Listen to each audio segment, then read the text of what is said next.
प्यारे बच्चों, आप सभी को के चौधरी का नमस्कार है। मैं आप सभी का बाबू हरनाथ सिंह शिशुदेव विद्यापीठ की हिंदी क्लास में स्वागत करता हूं।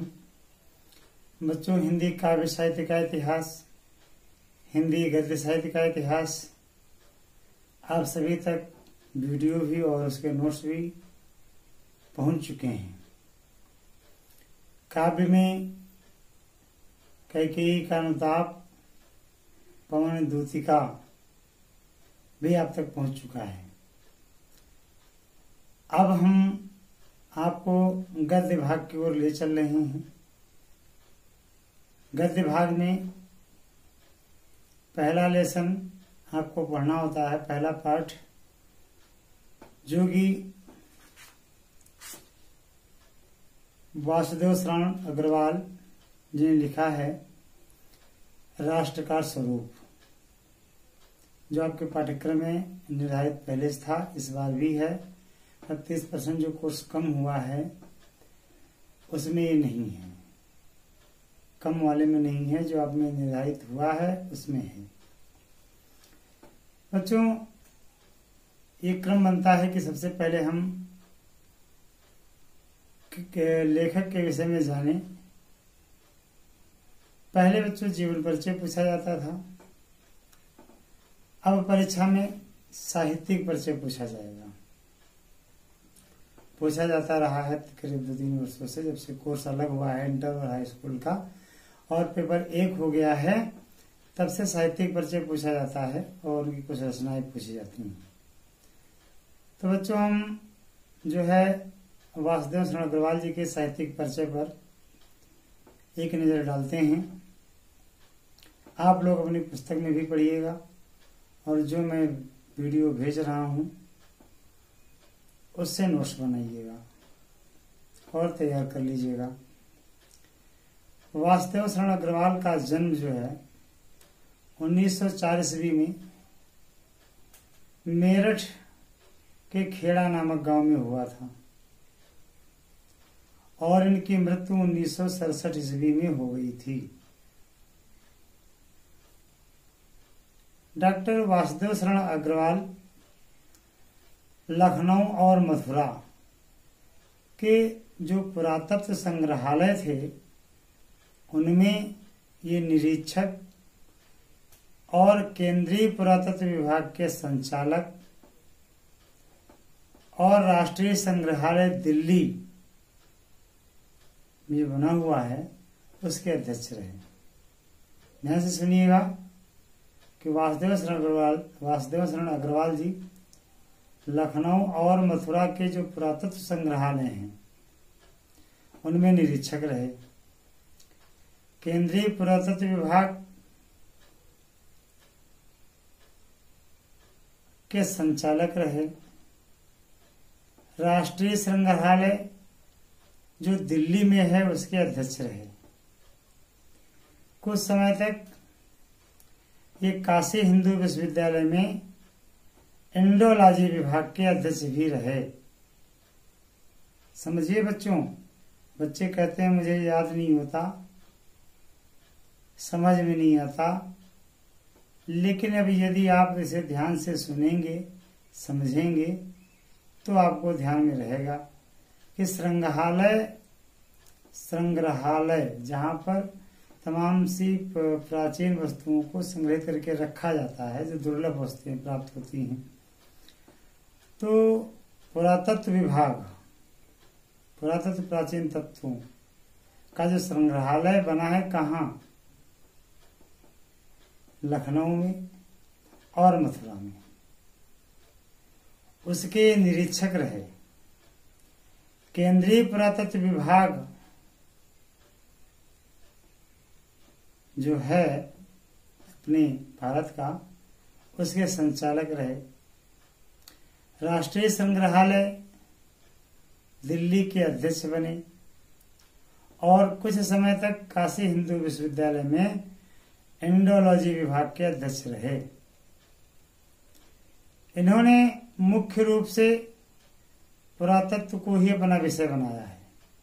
इन्होंने अपने निबंधों में या अन्य रचनाएं जो की हैं, उन रचनाओं का जो विषय रहा है वो पुरातत्व ही रहा है। तो डॉक्टर वासुदेव शरण अग्रवाल जी ने जो अपना मुख्य विषय बनाया वो किसे बनाया? पुरातत्व विभाग को। पुरातत्व, प्रागैतिहासिक, वैदिक और पौराणिक साहित्य के मर्म का इन्होंने उद्घाटन किया है और अपनी रचनाओं में संस्कृति और प्राचीन भारतीय इतिहास का प्रमाणिक रूप प्रस्तुत किया है। ये अनुसंधानकर्ता, निबंधकार, संपादक के रूप में प्रसिद्ध रहे हैं। एक बार अंतिम भाग और सुनिए। इन्होंने अपना मुख्य विषय किसे बनाया? पुरातत्व को। प्रागैतिहासिक, वैदिक और पौराणिक साहित्य के मर्म को, है ना, इन्होंने उद्घाटित किया है। अपनी रचनाओं में संस्कृति और प्राचीन भारतीय इतिहास के प्रमाणिक रूप को प्रस्तुत किया है। आप अनुसंधानकर्ता, निबंधकार और संपादक के रूप में प्रतिष्ठित रहे हैं। इनकी जो कृतियां हैं, रचनाएं हैं, वो मैं आपको बता रहा हूं। निबंध संग्रह जो इनके हैं, पृथ्वी पुत्र, कल्पलता, कला और संस्कृति, कल्प वृक्ष, भारत की एकता, माता भूमि और वाग्धारा, ये इनके निबंध संग्रह हैं। कौन कौन से निबंध संग्रह इनके पाए जाते हैं बच्चों? निबंध संग्रह में वाग्धारा, माता भूमि, भारत की एकता, कल्प वृक्ष, कला और संस्कृति, पृथ्वी पुत्र और कल्पलता भी है। इन्होंने शोध कार्य किया है तो उससे पाणिन कालीन भारत, पाणिन के समय में जैसा भारत था उस समय के भारत पर इन्होंने अपना शोध कार्य प्रस्तुत किया है। संपादन जो किया इन्होंने तो बाणभट्ट के हर्ष चरित्र का सांस्कृतिक अध्ययन, एक रचना रची है जिसे संपादित भी किया है। तो बाणभट्ट के हर्ष चरित्र का सांस्कृतिक अध्ययन, और जो दूसरा रूप मिलता है तो जायसीकृत पद्मावत की संजीवनी व्याख्या, दो संपादित पुस्तकें हैं। जायसीकृत पद्मावत की संजीवनी व्याख्या, बाणभट्ट के हर्ष चरित्र का सांस्कृतिक अध्ययन। तो बच्चों, ये साहित्यिक परिचय था। आशा ही नहीं, मुझे पूर्ण विश्वास है कि आप लोग इसे ठीक से पढ़ेंगे, नोट करेंगे, समझेंगे और मेरे चैनल को सब्सक्राइब और लाइक करेंगे।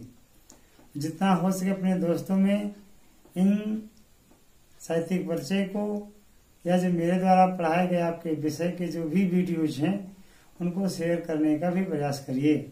सब्सक्राइब और लाइक अवश्य करिए ताकि जो भी वीडियो हम अपलोड करें आप तक पहुंचे, आप उन्हें देख सकें। मैंने देखा कि जिन बच्चों ने सब्सक्राइब किया, लाइक किया है, जो भी मैं वीडियो अपलोड करता हूं तो उसे व्हाट्सएप ग्रुप पे भेजने का मौका ही नहीं लगता है। उससे पहले 30-40 व्यू हो चुके होते हैं। तो बच्चों, आप भी ऐसा प्रयास करिए, जितने लोग इस वीडियो को देख रहे हैं, समझ रहे हैं, है ना, कोशिश करिए कि सब्सक्राइब और लाइक करिए ताकि आप तक पहले पहुंचे और आप जिस समय चाहें उसको देख सकें। यूट्यूब पे सगुन डिजिटल फिल्म के नाम से हमारा चैनल बना हुआ है।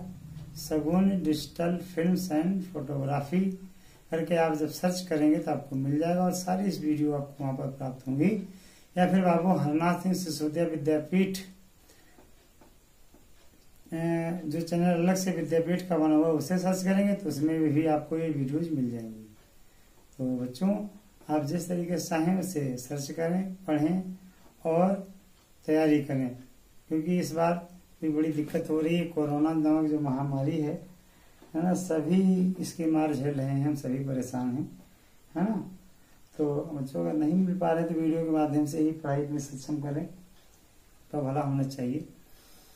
ठीक है, फिर इन्हीं शब्दों के साथ मैं आपसे विदा लेता हूँ। नमस्कार।